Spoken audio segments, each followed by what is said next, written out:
Well, good afternoon. Yesterday marked the 10th anniversary of my swearing in as Milwaukee's 18th police chief.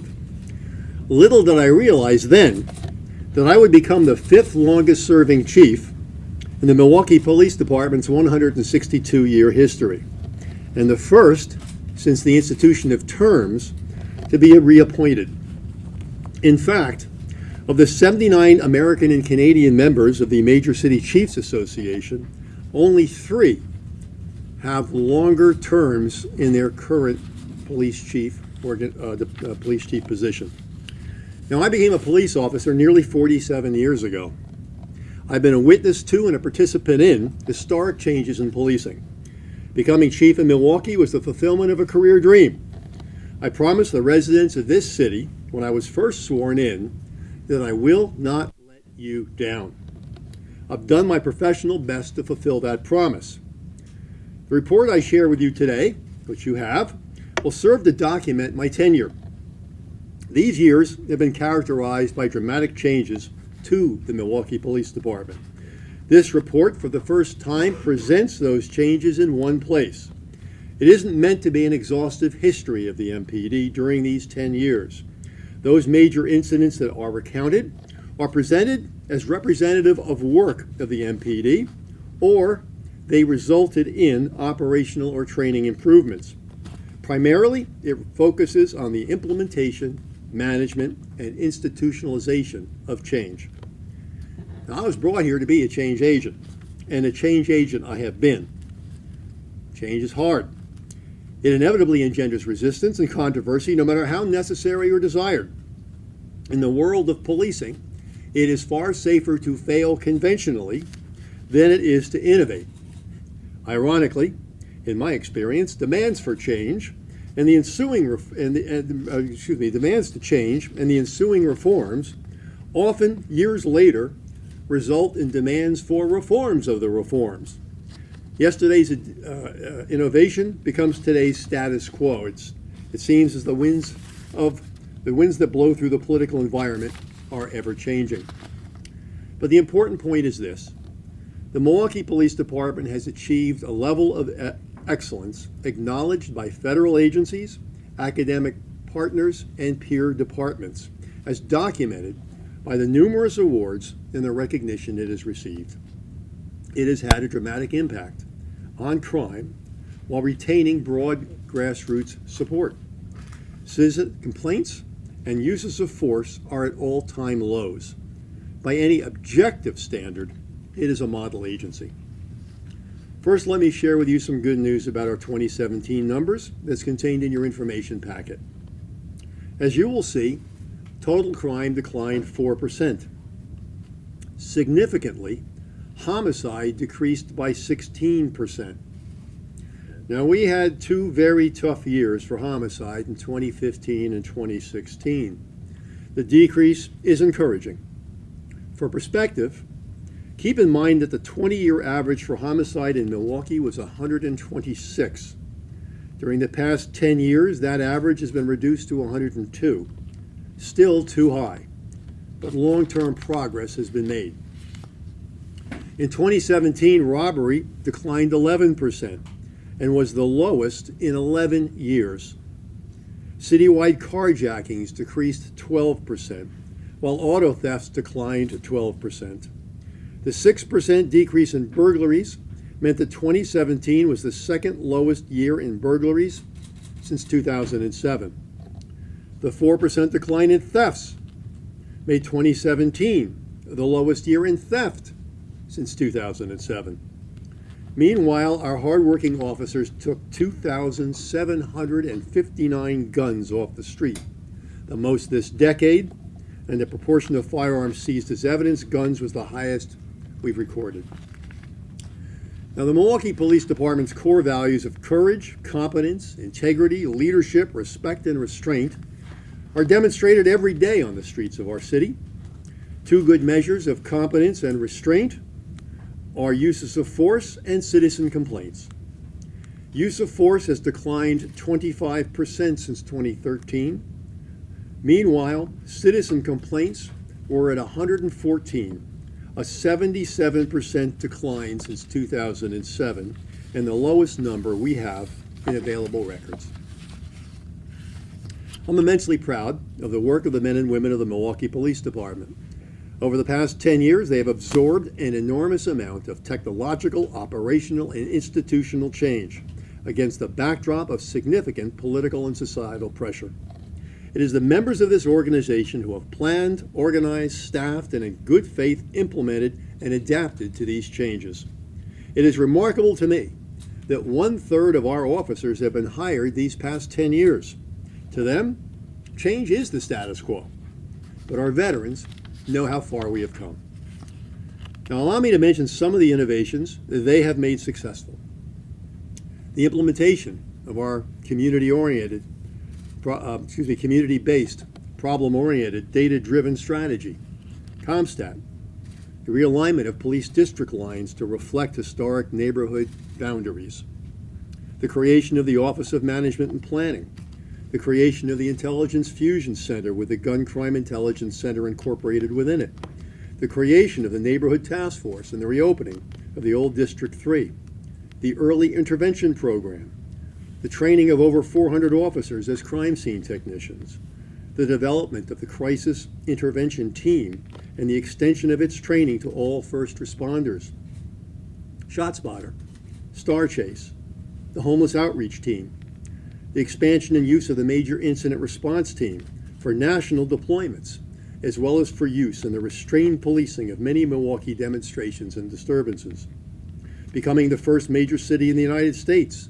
to successfully implement an encrypted, interoperable digital radio system, department-wide training in fair and impartial policing, creation of a risk management bureau, achieving accreditation from the Wisconsin Law Enforcement Accreditation Group, the creation of the Salvation Army Chaplaincy Program, the creation of the Police Ambassador Program, the successful partnership with the Sojourner Peace Center that has become a national model, the implementation of a body-worn camera program throughout the department, successful participation in the Bureau of Justice Assistance's National Public Safety Partnership, and emergence as the national leader in implementing that approach. These are just some of the accomplishments of the members of this department in the past few years. Their work has resulted in MPD receiving national awards from the International Association of Chiefs of Police, the Police Executive Research Forum, the MetLife Foundation, the International Association of Crime Analysts, and recognition from Cambridge University, George Mason University, and the University of Wisconsin right here in Milwaukee. I'm proudest of the creation of a Merit Awards program to recognize and honor the exemplary service of our members. Some of you here today have attended our ceremonies where families get to see their loved ones properly recognized for their service. To date, I've had the privilege of awarding over 1,600 medals for heroism and service. 10 years. A lot has happened. Much has been accomplished. Much has been achieved. It's a good benchmark. And it's time. Time to say thank you. Time to say goodbye. When I accepted appointment to a third term, I never committed to serving a full 4 years. My goal for us was to turn around the homicide numbers that had climbed so high in my 8th year and to reach 10 years moving forward in the right direction. Both goals have been met. So it is today that I announce my retirement as Chief of the Milwaukee Police Department. It has been a privilege to serve this great city. It has been the pinnacle of my professional life. While many are deserving of my thanks, appreciation I will seek to demonstrate in the coming few weeks, I particularly want to thank the former Fire and Police Commissioners who appointed me back in 2008. Leonard Subcheck, Earl Buford, Richard Cox, Ernesto Baca, and Woody Welsh. I will always be grateful for their confidence. I also thank Mayor Tom Barrett, as it was his appointees who comprised that board, and his political courage was necessary, a very necessary ingredient of that decision. In the ensuing 10 years, we have weathered many storms, endured many controversies. He has never failed me, and more importantly, he has never failed this city. I have been grateful for his confidence and appreciative of his never having allowed politics to interfere in the proper functioning and good order of this department. Put plainly, he has let me do my job. Now, I've been privileged to be the leader of this fine agency and proud of my role in its evolution. But the credits for its accomplishments belong to its members, officers and civilians, who have made everything possible. The men and women of the Milwaukee Police Department deserve the respect and support of the people they protect and serve because they have earned it. This city should be proud of its sons and daughters, and proud that it raised men and women, noble in spirit, animated by a desire to serve. I thank them, and I thank you. Mayor? It was 10 years ago that we took a gamble. We took a gamble with this outsider from the East Coast. And the question then was, well, is he going to stay? Is he going to stay, or is he just going to travel through this city? Well, we know for the last 10 years, Chief Edward Flynn has given his all for the people of this community. The men and women who work for this department do a phenomenal job. And I give my heartfelt thanks to every single member of this department. I want people today to recognize the leadership that this department has had for the past 10 years. 10 years is an eternity as a police chief in a major American city. As the chief indicated, it simply doesn't happen anymore. But it happened here. It happened here because he's professional, he's innovative, and he cares about the residents of this community. I thank you, Chief, for your 10 years of service. I thank you for your over 4 decades of service to people in this country. You have earned this recognition. You have earned the right to retire. And I wish your wife and family the best as you return home. I know it's going to be a change for him because he's a man who's on the go a lot. It's going to be different watching Wheel of Fortune than being out on the streets of the city of Milwaukee. It's going to be different and more fun, probably, playing with his grandchildren than traveling throughout this country and this community on behalf of his professional work. I'm grateful that he made the decision 10 years ago to be part of our community. I am grateful that he has stayed for the past 10 years. I am grateful for the incredibly innovative changes that have occurred in this police department. Chief Edward Flynn has brought the Milwaukee Police Department into this century. It is data-driven. It is professional. It is well regarded. And we all know that this is a difficult challenge. One of the things that I have said throughout my time as mayor is I need this to be a city where our residents can work with and respect our police officers.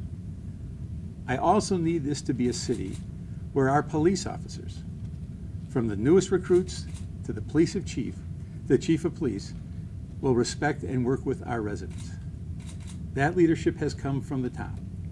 His willingness to work with community groups, the monthly meetings at the district stations where our residents can come in and have a chance to talk with the police in each district about what the challenges are. Those are important changes.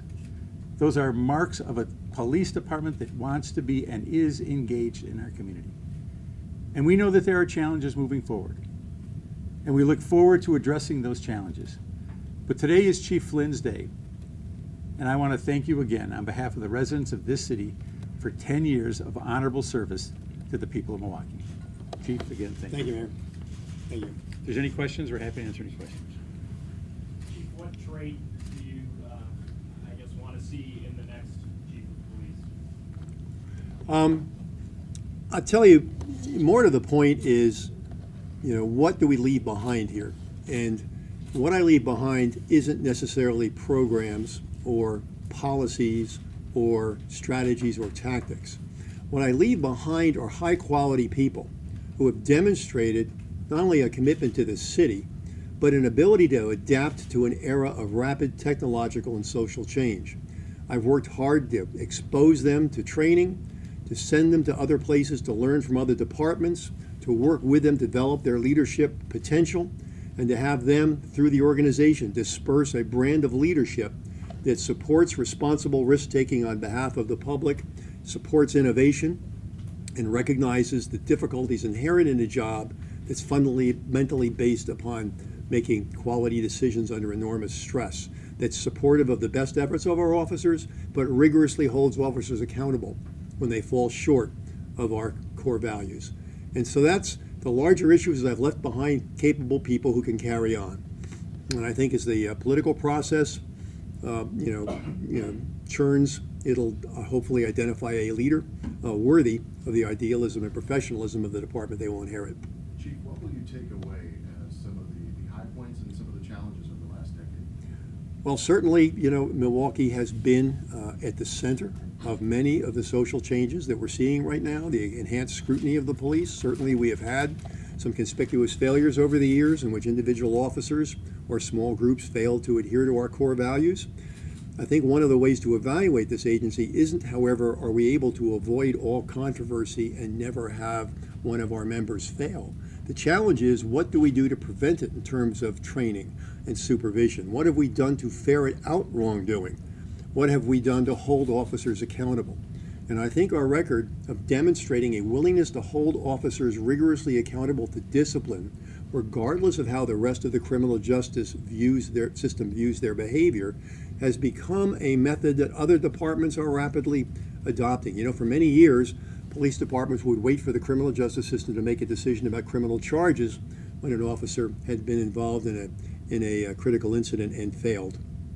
And what would often happen is that failure was not viewed as criminal, even though it was certainly problematic. Well, we have aggressively decided we're going to charge and, if necessary, terminate officers who fail in their professional obligations. And that kind of accountability is generally the more appropriate accountability, because even when officers fail conspicuously, the vast majority of the time, it was an error in judgment, not a willful attempt to commit a crime. And in that context, the profession has to demonstrate a commitment to excellence and a willingness to hold people accountable. And if the public believes we're doing right by them in terms of our accountability systems, there might not be the constant demands for criminal culpability when the law specifically deems that criminal culpability doesn't apply.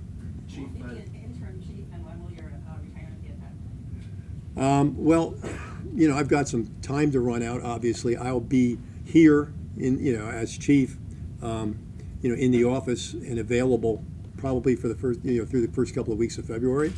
But I've got a couple of conferences to go in the meantime and so on. So, obviously, Chief Harpole is always the acting chief when I'm not here. So, whenever I'm not here, he'll certainly be running things. But by February 16th, hopefully I'll be loading up a moving truck and getting on with being a grandpa and dad. How do you feel? I have mixed emotions. I have pride in this organization. It's a rattling off how many years of service I have, and implicitly, since I didn't start as a baby, that means I'm pretty damn old. It's hard to get over the fact that inside my head, and I say people anywhere near my age understand what I'm about to say. Inside my head, I'm still a young man of promise. Okay? I mean, it's been a while since anybody said to me, "You look too young to be chief," which is what they used to say long ago and far away.